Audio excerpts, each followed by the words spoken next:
Welcome back to our channel. ఈరోజు beans fry ఎలా చేయాలో చూడండి. బీన్స్ అయితే సన్న సన్నగా కట్ చేసుకొని, ఆ తర్వాత ఆనియన్స్ సన్న సన్నగా కట్ చేసుకోవాలి. తర్వాత ఒక బౌల్ తీసుకొని అందులోకి 2 గ్లాసెస్ వాటర్ వేసుకొని కట్ చేసి పెట్టుకున్న బీన్స్ అన్ని అందులో వేసుకున్నాను. ఆ తర్వాత కొద్దిగా సాల్ట్ వేసుకొని బాగా ఉడికిన తర్వాత పక్కకు తీసుకొని వాటర్ అంతా వంచేయాలి. ఆ తర్వాత ఇంకో బౌల్ తీసుకొని కొద్దిగా ఆయిల్ వేసుకొని వేడెక్కిన తర్వాత అందులోకి ఆవాలు, దువ్వపు బాగా చిట్లిన తర్వాత కరివేపాకు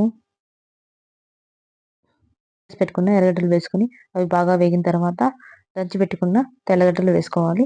అవి బాగా వేగాక పెట్టిన బీన్స్ అయితే అందులోకి వేసుకోవాలి. అవి బాగా మిక్స్ చేసిన తర్వాత కట్ చేసి పెట్టుకున్న కొత్తిమీర అయితే అందులోకి వేసుకోవాలి.